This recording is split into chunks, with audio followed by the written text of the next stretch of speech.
जय श्री राधे कृष्णा। कैसे हैं आप सब। परम पिता परमेश्वर से कृष्ण भगवान से यही प्रार्थना है कि आप सब अच्छे होंगे और आपकी सेहत अच्छी रहे। आपका मेरे YouTube चैनल पर स्वागत है।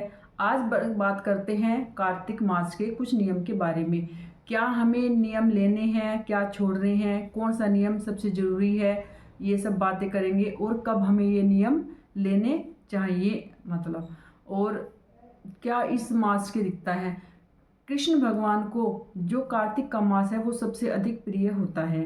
12 महीनों में सबसे ज़्यादा प्रिय ये मास है और भगवान विष्णु के चरणों में ध्यान लगाने के लिए सबसे अच्छा ये मास है। कहते हैं भगवान श्री विष्णु के चरणों में इस महीने में जो सबसे ज़्यादा ध्यान लगाता है, मन से उनका पूजा अर्चना करता है, तो उसे मोक्ष की प्राप्ति होती है। उसे इस महीने में दामोदर अष्टमी का पाठ भी हमें सबको करना चाहिए। इस मास को दामोदर मास भी कहते हैं। तुला राशि के सूर्य पर आते ही, जब तुला राशि सूर्य में आते हैं तभी इस कार्तिक मास की शुरुआत होती है और ये शरद पूर्णिमा से लेकर कार्तिक पूर्णिमा तक मनाया जाता है। क्या क्या इस व्रत नियम है, व्रत करना चाहिए, कौन कौन से व्रत करना चाहिए, तो सब कुछ हम इसमें व्रत में जानेंगे।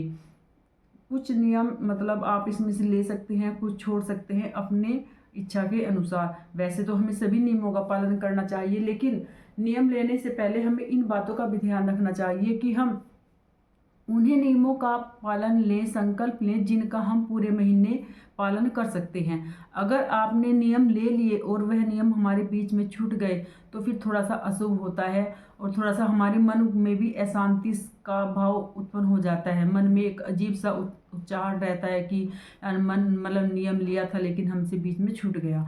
तो आप वही नियम ले जो आप पूरे मास इसमें निभा सके। कार्तिक मास का सबसे पहला नियम होता है स्नान आदि का नियम लेना। स्नान में कार्तिक मास में सरोवर, नदी, किसी गंगा तट पर स्नान करने का सबसे शुभ फल होता है। लेकिन आज की इस भागदौड़ की लाइफ में हम डेली तो किसी सरोवर स्नान में नहीं जा सकते। हाँ, अगर आप किसी ऐसी गंगा के पास रहते हैं तो आपको ये शुभ असर मिल सकता है कि आप डेली गंगा में स्नान कर सकते हो।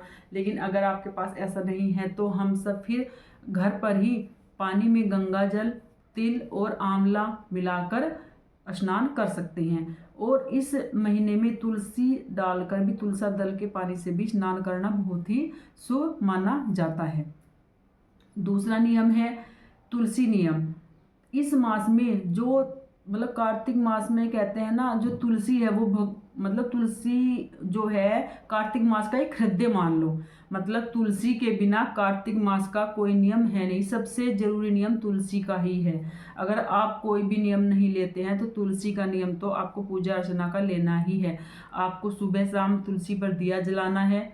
अगर आप शाम को नहीं जला सकते, सुबह को आप तारों की छांव से पहले आपको स्नान करना है और तुलसी पूजन करना है। तुलसी पर आपको भोग अर्पण करना है। तुलसी का नियम लेना है, तुलसी दिया का। और तुलसी दीपदान का बहुत अधिक महत्व है। और हमें तुलसी की परिक्रमा का भी नियम लेना चाहिए। तो आप एक परिक्रमा डेली कर सकते हैं तो आपकी 31 दिन की 31 परिक्रमा हो जाएगी, या फिर आप 7 परिक्रमा डेली और 11 परिक्रमा डेली का आप नियम ले सकते हैं। तीसरा नियम है हमारा शालिग्राम की पूजा। शालिग्राम की पूजा भी हमें कार्तिक मास में बहुत जरूरी है, ये हमें करनी चाहिए। शालिग्राम की पूजा करने से हमारे घर में सुख समृद्धि का वास होता है। और चौथा नियम है कार्तिक मास में दीपदान। कार्तिक मास में दीपदान करने से हमें अश्वमेध यज्ञ का फल प्राप्त होता है। तुलसी पर दीपदान करना, मंदिर में दीपदान करना, खुले आकाश में दीपदान करना, आप मंदिर में दीपदान का नियम ले सकते हैं कि आप पूरे 31 दिन मंदिर में जाएंगे और मंदिर में आप दीपदान करेंगे। तो दीपदान का बहुत ही महत्व है। और इस कार्तिक मास में हमें पूरे महीने हम शुद्ध घी या तिल का दीपदान करने से हमें सुख समृद्धि की प्राप्ति होती है। और फिर हमारा पांचवा नियम है कार्तिक मास में हमें क्या क्या चीज़ें छोड़नी है। कार्तिक मास का अगर हम व्रत और स्नान आदि का नियम ले रहे हैं तो कार्तिक मास में अगर प्याज, लहसुन, उड़द की दाल, मसूर की दाल, बैंगन, करेला, ये कुछ चीज़ें हैं जो हमें इसमें छोड़नी पड़ती हैं। अगर आपने पूरे मास कार्तिक महीने का व्रत लिया है तो फिर तो आपको ये सब चीज़ें का लहसुन प्याज छोड़नी ही पड़ेगी। मतलब अगर हाँ आपने सिर्फ स्नान का नियम लिया है और भाई आपके घर में मतलब और भी फैमिली मेम्बर्स होते हैं, नहीं ऐसा हो पाता है, तो फिर आप मतलब लहसुन प्याज मतलब ये है, भोग का खाना तो हमारा अलग बनता ही है, लेकिन आप कोशिश करिए इस महीने आप लहसुन प्याज छोड़ ही दें। मतलब अगर आपके और मेंबर नहीं छोड़ सकते हैं और आप ने तो आप खुद अपना छोड़ दीजिए, उनका खाना आप बना सकते हैं। लेकिन उड़द का दाल का सेवन और मसूर की दाल का सेवन और बैंगन का सेवन, करेले का सेवन हमें नहीं करना चाहिए। इन कुछ चीज़ों का हमें परहेज इसमें करना चाहिए। छठा है भूमि पर शयन। कार्तिक मास में हमें भूमि पर ही शयन करना है, लेकिन वो आप अपनी हेल्थ के अनुसार देखिए। अगर आपकी हेल्थ ये आपको अलाउ करती है कि आप भूमि पर शयन कर सकते हैं तो आप करिए, भूमि पर आप गद्दा डालकर शयन कर सकते हैं। आप अपनी हेल्थ के अनुसार ये सब आप देखिए। सातवां नियम है ब्रह्मचर्य का पालन। अगर आपने कार्तिक मास का पूरे स्नान का नियम लिया है तो आपको ब्रह्मचर्य का पालन अवश्य ही करना चाहिए। मतलब अगर ऐसा होता है, देख मतलब लेडीज तो अधिक मोस्टली ब्रह्मचर्य का पालन कर लेती है, लेकिन कई बार ऐसा होता है कि भाई हस्बैंड लोग नहीं मानते हैं। अगर ऐसा आपके साथ हो जाए तो फिर आपको मतलब थोड़ा आपको जल्दी उठना पड़ेगा। सुबह उठकर आपको, जैसे आप 5 बजे उठते हो या 4:30 बजे उठते हो, तो आपको 4 से पहले उठना पड़ेगा। आपको फिर अच्छी तरह घर की साफ सफाई करनी पड़ेगी, शीट वगैरह भी करनी पड़ेगी, और आपको अपना बाल वगैरह धुलकर पूरी ऊपर मतलब फिर आपको अपनी पूजा अर्चना करनी पड़ेगी। नहीं वैसे आप रोज नहाकर ही पूजा अर्चना कर सकते हैं, बाल धोने की जरूरत नहीं होती है। आठवां है दान सेवा परिक्रमा। आठवां नियम है इसमें दान सेवा परिक्रमा। मतलब हमें इस पूरे महीने में दान दक्षिणा अवश्य करनी चाहिए। दान, अन्न जो है, अन्न माना गया है, अन्न का दान महादान है। मतलब हमें अन्न का दान सबसे महादान माना गया है। वैसे तो हमें वस्त्र और मतलब जो भी सबकी जरूरतमंद की चीज़ें हैं वो हमें दान अवश्य करनी चाहिए, और परिक्रमा का नियम हमें अवश्य लेना चाहिए। मतलब जैसे मतलब कई जगह ना मंदिरों में तुलसी मतलब कहानी महात्म का होता है, कार्तिक का महात्म सुना जाता है, तो सुबह सुबह प्रभात फेरी भी लगती है। मतलब तो अगर आपके आसपास ऐसा कहीं है कि प्रभात फेरी में आपको लेने का मौका मिले तो आपको प्रभात फेरी में अवश्य सुबह सुबह भाग लेना चाहिए, परिक्रमा अवश्य करनी चाहिए। और फिर नियम है कथा पाठ मंत्र जप आदि का नियम।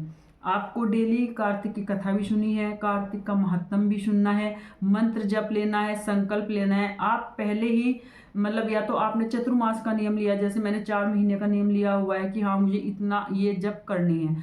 अगर आपने अभी तक चतुर्मास में कोई नियम नहीं लिया है, आप कार्तिक स्नान करने जाएं तो आप कार्तिक मास के पहले ही दिन जब स्नान करें आप नियम ले कि आप 1 माला डेली जपेंगे या आप 2 माला डेली जपेंगे, या आपको 11 माला जपनी है या 15 माला 15 नहीं 16 माला जपनी है, तो आप ये सब ले सकते हैं। और भागवत गीता का पाठ भी आप अवश्य कर सकते हैं, और कथा का पाठ अवश्य करें। आप कार्तिक महात्म भी आप डेली अवश्य सुने या पढ़े। अगर आपको टाइम नहीं मिल रहा तो आप खाना बनाते वगैरह भी आप डेली सुन सकते हैं। हमारे चैनल पर डेली से कार्तिक महात्म का एक अध्याय अपलोड होगा, आप उसको डेली सुनिए। और फिर मतलब इसमें जो होता है पूरे महीने में ना हम तेल का प्रयोग नहीं करते हैं, जैसे शरीर पर तेल भी नहीं लगाते हैं। सिर्फ एक पूरे महीने में एक दिन ऐसा आता है नरक चतुर्दशी यानी रूप चतुर्दशी, जिस पर हम तेल लगाते हैं, नहीं तो पूरे महीने हम तेल भी नहीं लगाते हैं। तो ये कुछ नियम थे, इनमें से आप अपने सुविधा के अनुसार छोड़ सकते हैं और क्या ले सकते हैं। वैसे तो हमें पूरे 10, अगर हम कार्तिक मास का स्नान कर रहे हैं तो पूरे 10 के 10 नियम का पालन करें, लेकिन आप नियम वही लें जो आप नियम पूरी निभा सकें। अगर बीच में छोड़ेंगे तो वो मतलब थोड़ा सा मन में हमारे एक हिचकिचाहट सी पैदा हो जाती है, तो इसलिए आप वही नियम ले जो आप इसमें फॉलो कर सकते हैं। और कार्तिक मास बहुत ही अच्छा मास है, आप इसे ऐसे व्यर्थ मत जाने दीजिए। आप मतलब और स्नान करें तो कम से कम तुलसी पूजन का तो आप नियम अवश्य ले ही सकते हैं कि आप रोज तुलसी की परिक्रमा करेंगे और तुलसी पर एक दिया अवश्य मतलब प्रज्वलित करेंगे।